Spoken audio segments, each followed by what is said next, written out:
In 2018, a company brainwashed thousands of middle-aged moms into bankruptcy, selling them a dream of financial freedom and flexible hours. Where there's a will, there's a way. And when you are ready and you are determined, you're going to do whatever it takes. Remember that I will persist until I succeed. Among them was Roberta Blevins, a mother of two from Washington, who believed she could balance family life with extra income. LuLaRoe promised community, empowerment, and the chance to run her own business without leaving her children. But the reality was very different. I wanted to fill in every single crack, like that we do as moms. It's like, and even just as women, like, oh, I have 15 minutes here to do this thing for you, no problem. And so for me, I was like, I could sell leggings in the 15 minutes that I'm not doing something else. Roberto was pushed to keep buying inventory, thousands of dollars worth of leggings and dresses she couldn't sell. That some consultants were told to borrow money, take out credit cards, some even asked to sell their breast milk in order to purchase more inventory. Her house was filled with boxes she couldn't move. She spoke out, revealing tens of thousands of dollars lost. Because my bonus should be $6,500 for this month if I qualify, but I'm 10 pieces away from qualifying, and I have to buy those myself because I've got 8 hours until the month is over. But Roberta wasn't alone. Across the country, women reported the same spiral, encouraged to invest in themselves, sinking deeper into debt, losing friends, and watching their dreams collapse. After hearing that Roberta's husband at the time was not supportive of her MLM business. Yes, they told her to find a new husband. I wasn't surprised by that rhetoric, as cutting out family members and close friends is commonplace in the multi-level marketing industry if those family and friends don't support your MLM business. But how could a company convince so many to fall into financial ruin? How did a business sell hope, community, and empowerment while leaving so many struggling in its wake? Roberta's story was not unique.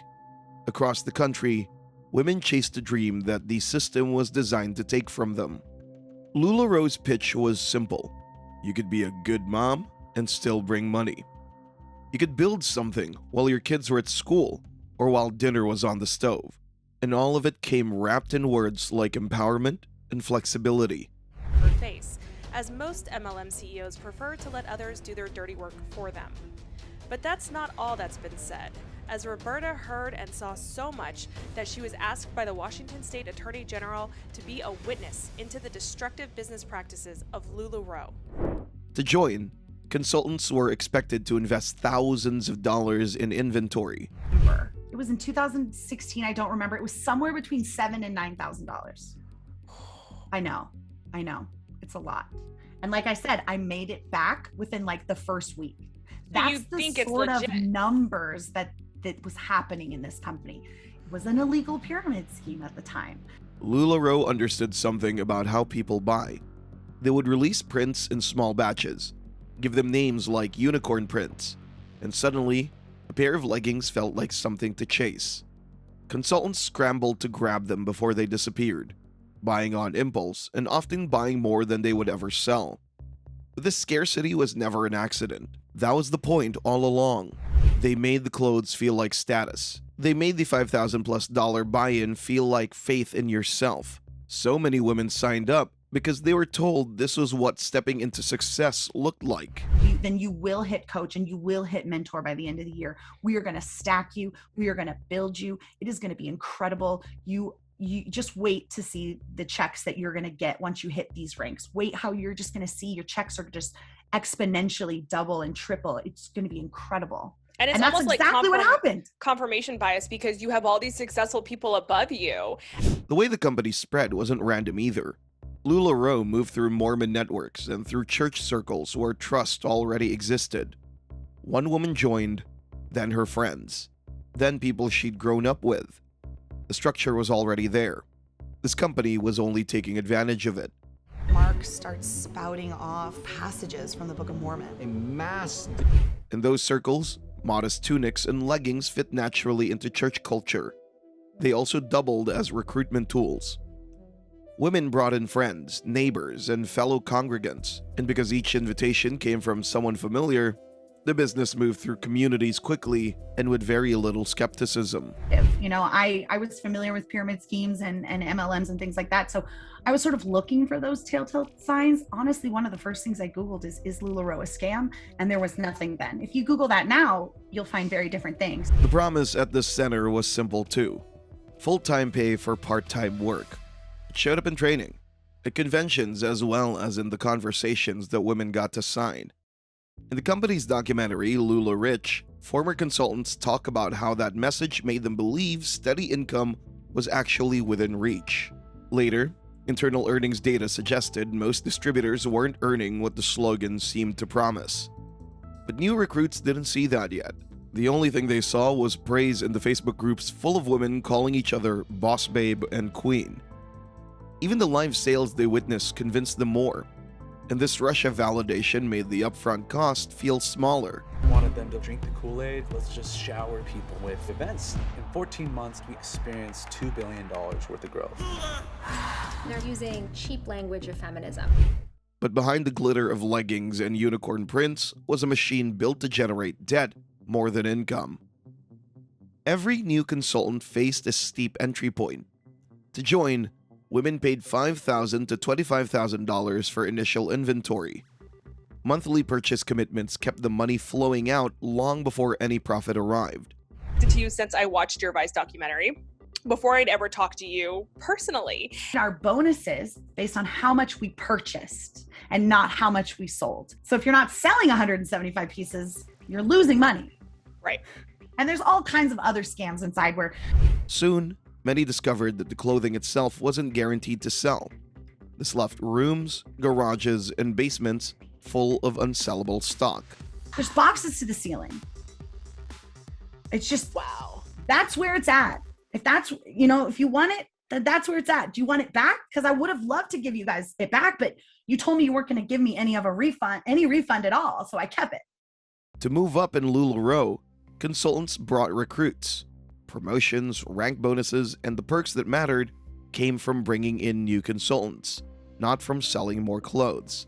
At the first rank, which is like having someone underneath you, while I was still in the queue before I had even joined. I was waiting to join and had people that had signed up underneath me also waiting to join. So before I ever signed onto LuLaRoe, I had a team. A top consultant could earn six figures simply by convincing others to buy in, regardless of whether those recruits ever sold anything. This woman on top, her name's Kim Roylance. She's the first person in LuLaRoe to ever make $1 million in recruiting bonuses. The financial weight fell entirely on the bottom, where the pressure to buy more to make more became relentless. Consultants were told that success required constant inventory expansion. Social networks, church groups, and mommy circles became recruitment channels. Each connection became another recruitment opportunity. The same bonds that initially inspired trust were weaponized to push purchases and encourage silence when women began to struggle.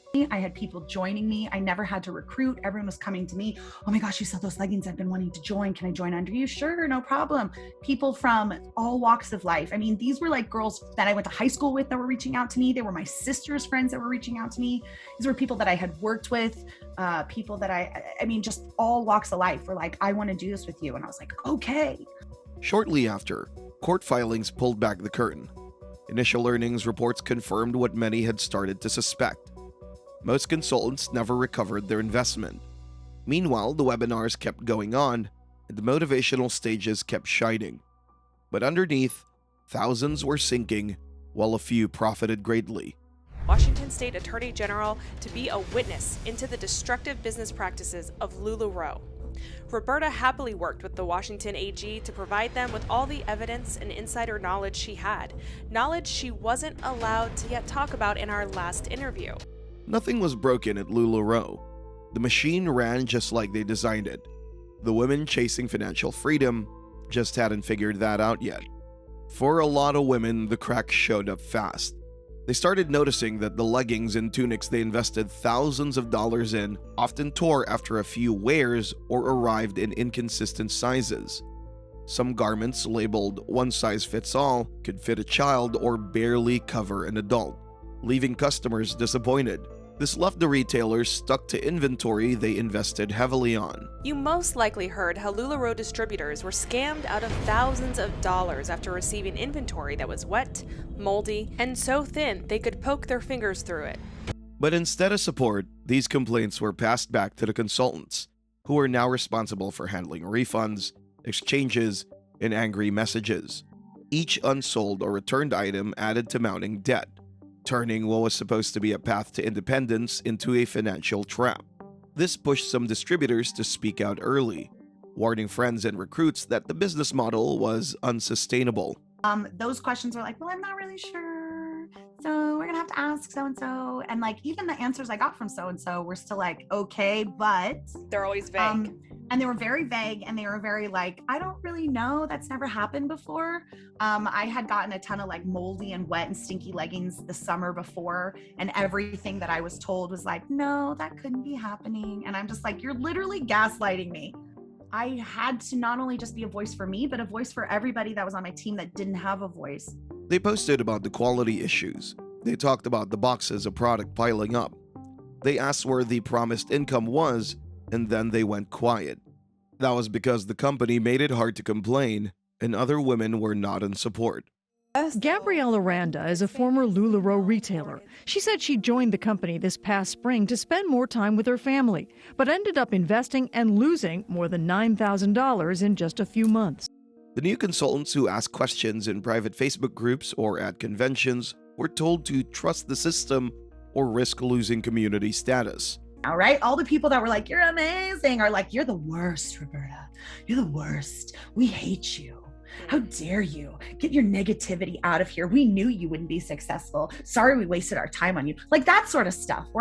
By the time the pattern became clear enough to see, thousands of moms were already in trouble. The ordered inventory piled up in garages and living rooms. Some had borrowed money for this, while others had maxed out credit cards. They did this believing that the profits would show up once they hit higher ranks. Instead, the money just kept flowing up. Then the media started paying attention. Reporters talked to women who had lost money or bought bad leggings. Forbes in particular ran stories about the ripping seams and the refund requests. Meanwhile, whistleblower clips showed the company's leadership brushing it all off. And slowly, the full-time pay promise started looking like what it really was. A line that was too good to be true. Thousands of women complaining about the super soft leggings they purchased only to discover they have holes. These cracks were beyond bad leggings or debt. They were the first sign that the machine was breaking. And for the women inside it, what came next would get personal, painful, and hard to look away from. Roberta Blevins of Washington put $78,000 into LuLaRoe, believing the rare prints would sell fast. She thought she was building something for her family, not realizing the boxes of unsold leggings would sit in her space for months. Someone would go, there's a sale tonight, and everything was like sold, sold, sold, sold next, sold next, sold next. 25 people want this pair of leggings. She only had 3 pairs. This is crazy. This is selling out like crazy. So she scrambled to cover payments while stress piled up at home. At night, she would lay awake over bills and bank statements, and on weekends, she found herself snapping photos and boxing up pieces that nobody wanted. Across the country, the same story kept showing up. One consultant told CBS Money Watch that LuLaRoe sells the dream of full-time pay for part-time work, but when she actually added up the hours used for setting up pop-up parties, sorting through boxes, packaging orders, and posting in Facebook groups every single day, that promise fell flat. Her exact words read, "I'm now saddled with over $7,000 in debt and tons of leftover inventory that even other consultants won't buy from me." One LuLaRoe representative told CBS Market Watch, "The only positive thing that came out of this experience is some of the awesome women that I met through it all, but I regret everything else." A lot of women felt stuck. This was too much debt to walk away, yet too much pressure to stay. Some of these women had their friendships broken and their marriages strained. Later, they talked about the emotional pull that drew them in and the shame that came after when none of it was real.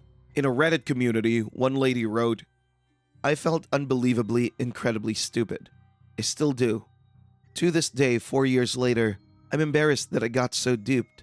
I ended up losing thousands of dollars and got stuck with hundreds of pieces of inventory that I just could not sell, no matter what I did. Another replied to this by saying, LuLaRoe seemed different because I was told the entire time that I didn't need to recruit people.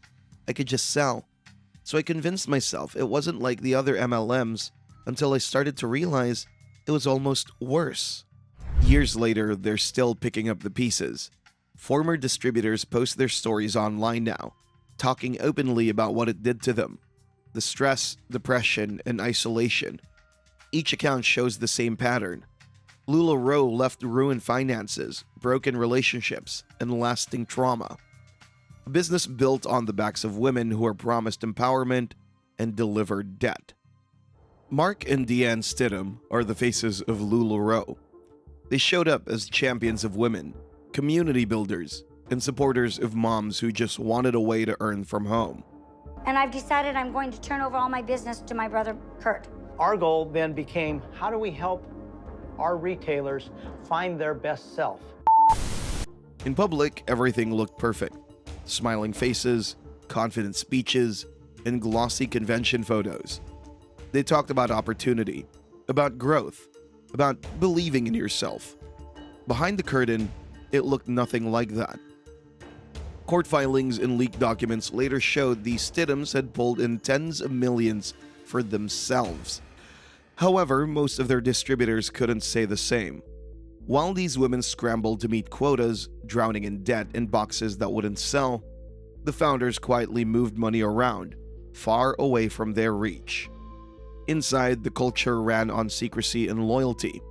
Top consultants got the rewards: prestige, exclusive trips, and access to the inner circle. But questioning a policy could get them kicked out. But see, the other thing that they did is they would give the mentors and the leaders other cruises to gift. Promotions had less to do with sales and more to do with loyalty to the message and the Stidhams.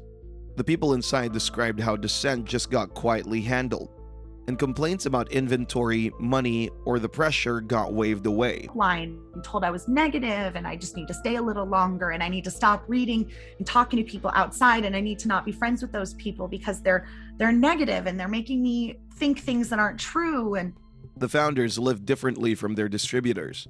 Photos surfaced of the Stidhams buying luxury homes, nice cars, and taking private vacations, right when thousands of women sat buried in unsold leggings worth thousands of dollars. The gap between the glamorous public image and what was really happening inside became a central point in lawsuits and media investigations. Consultants who had once admired the Stidhams felt betrayed as stories of personal losses surfaced, and the empowerment narrative collapsed. The Stidhams' leadership style also relied heavily on psychological tactics. Motivational language, promises of wealth, and selective praise kept distributors feeling valued. The same tactics kept them indebted and committed despite growing financial stress. Meanwhile, they stayed far from the risks their own model created. They got the rewards, while everyone else got consequences. Getting here, you proved to yourself that this was where you needed to be at the most important time of your business. By the time problems were hard to ignore, lawsuits were already stacking up. In 2017, the company was sued, accused of running a pyramid scheme. The case said thousands of distributors had been pushed to buy huge amounts of inventory they couldn't sell, and that the company knew most would fail. The promise was financial freedom. The reality, prosecutors argued, was that most of the money flowed to the top while everyday sellers drowned in debt. Internal records presented in court showed just how much inventory consultants were pushed to buy. Some put in $25,000 or more, only to watch unsold clothes stack up in their garages and spare rooms. The Washington Attorney General's office pointed to the full-time pay for part-time work slogan, saying the company's own data showed most consultants were losing money. The legal pressure led to a $4.75 million settlement in 2021 involving LuLaRoe, one of the largest of its kind for a clothing MLM in the United States, though many said the amount barely covered their losses. Nationwide, this year the company was hit with a number of complaints about quality and refund policies. A $1 billion lawsuit filed in October alleges it's a pyramid scheme. Meanwhile, regulators beyond Washington state started paying attention. California and Oregon opened investigations, and the Federal Trade Commission warned about deceptive income claims tied to MLMs, including LuLaRoe. What former distributors have been complaining about for months in Reddit threads, Facebook groups, and YouTube videos was now showing up in official records. Even with legal pressure building, LuLaRoe avoided direct responsibility in its public statements. Press releases talked about cooperation and changes, but stopped short of admitting any real wrongdoing beyond the settlement. A multi-billion-dollar business, it was not built by tricking people into giving us their money. To the public, it looked like a business working through normal growing pains. But behind the scenes, distributors were still dealing with debt, strained relationships, and the disappointment of broken dreams. Many had drained their savings, taken out loans, or even faced foreclosure, and the legal settlements offered only partial relief. Hi, how you guys doing? Thank you so El Sasser much. started 3 years ago when there were just 700 sellers nationwide, and now has more than 11,000 members in her Facebook group. I love LuLaRoe. I wear it every single day. The lawsuits uncovered another troubling detail. Mark Stidham and Deanne Stidham had protected their personal wealth while distributors struggled. They moved millions through complex corporate structures, making it nearly impossible for creditors or victims to reach their money. As documents, testimonies, and settlement figures piled up, a clear pattern emerged.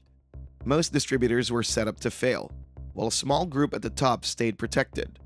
The legal settlements offered some justice, but they couldn't make up for everything that distributors had lost. The bigger your business is, the more you're going to sell because more people will come to you because you have more stuff in your pictures, and they encouraged that. What LuLaRoe would tell you to do, and especially the leaders, is to put the money back in to buy more inventory and to grow your inventory. While courts handled the settlements, distributors kept struggling and the companies scrambled to survive. By 2018, LuLaRoe was on shaky ground. Lawsuits and media attention had revealed a system propped up by endless inventory and empty promises. The company made a few small changes. Longer return windows here and new distribution rules there, but the core problems stayed the same. Those small gestures barely slowed the collapse. Distributors who once proudly called themselves boss babes or queens were now venting online. Reddit threads and Facebook groups were full of stories about garages piled high with unsold leggings and mounting debt. And one former retailer summed up the frustration. LuLaRoe preyed on the naive young moms who wanted a side hustle for Christmas money and promoted boss babe mentality. Another person joined the thread by saying, "Just know behind every one of these boss babes are mountains of credit card debt, rated retirement/college funds, home refinancing loans." At this time, the top sellers who had worked their way up and earned small fortunes began leaving. Without them, recruitment slowed, and lower-level consultants were left struggling on their own. The business that had promised financial freedom now turned into a trap. Some distributors said they had to take out second mortgages or tap into retirement savings just to keep going. 1% have these experiences. That's part of why I walked away, because I talked to other 1%ers and I was like, none of them are happy. They're just scared. None of them are happy. Right, they're scared. Meanwhile, quality problems kept piling up. Customers complained that leggings tore quickly and prints didn't match what was advertised.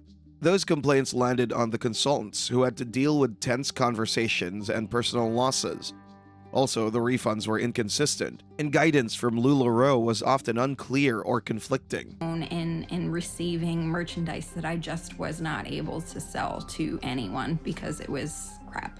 I am stuck with thousands of dollars of inventory. Even at my peak month, I don't think I ever made any money. I was in a lot of debt that... Investigators in Washington State, California, and Oregon took a closer look at LuLaRoe's inventory buy-ins, refund policies, and income claims. As court records became public, the company's tone shifted toward legal responses, pushing back on pyramid scheme allegations while standing by a model many distributors said left them losing money. In disrupting that status quo, we created enemies. We were attacked viciously in social media. By late 2018, the collapse was impossible to ignore. The fallout spread through thousands of households, while leadership stayed in place. In Lula Rich, a former consultant, Ashley, describes how deeply she was drawn into the culture of LuLaRoe and how it contributed to the breakdown of her marriage. As lawsuits piled up and criticism spread online, the public faces of LuLaRoe grew more polished. Their updates focused on wins, events, and upbeat milestones, while the controversy surrounding the company stayed mostly unaddressed. Your inventory, analyze what you're selling, analyze what season is coming, what you intend to sell, and order consistently to sell consistently so that your business will consistently grow. Inside the company, founders began reshuffling how the company was run. Roles shifted, reporting lines changed, and parts of the business were reorganized. Their lawyers reviewed contracts, pushed back on claims, and handled settlements as quietly as possible. At the same time, steps were taken to protect leadership's assets if these lawsuits went against them. And they always told us, the more you have, the more you sell. The more you buy, the more you sell. Like, it's not ethical. At the same time, LuLaRoe doubled down on its image. Its marketing kept spotlighting rock star consultants and their success stories. Company conferences were filled with motivational talks, awards, and flashy presentations that kept the energy high. Their social media stayed just as upbeat, packed with wins and glowing testimonials. Meanwhile, frustration kept growing among lower-level sellers. By late 2018, the plan was obvious. Keep the company looking good, handle the legal challenges, and make sure the founders' money and positions stayed safe. This is where it's at. This is where the excitement is created. All of us coming together and creating bigger, better businesses together. Like many MLMs, LuLaRoe drew in thousands of women with big promises and left many of them out of pocket. Those losses left lasting scars, but a few found a way forward by sharing their stories and raising awareness about the dangers they faced.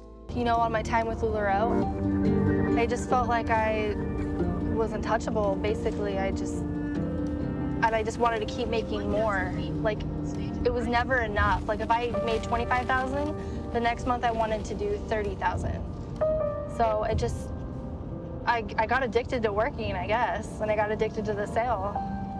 And now I owe thousands of dollars. My brand new car got repoed. At its peak, LuLaRoe claimed over 80,000 consultants. By 2026, that number had fallen dramatically. The Stidhams remain involved. Factories and warehouses tied to LuLaRoe are still producing inventory, but the buzz that once drove the business is gone, leaving the empty promise of empowerment behind. Founders Mark and Deanne Stidham largely avoided the fallout, while most distributors carried the losses. And now, even with smaller operations, LuLaRoe still runs on the same structure. The impact of LuLaRoe still lingers across the MLM world, but knowing the warning signs helps people avoid the same trap. Without that awareness, many, especially new mothers, are still drawn in by the same promises.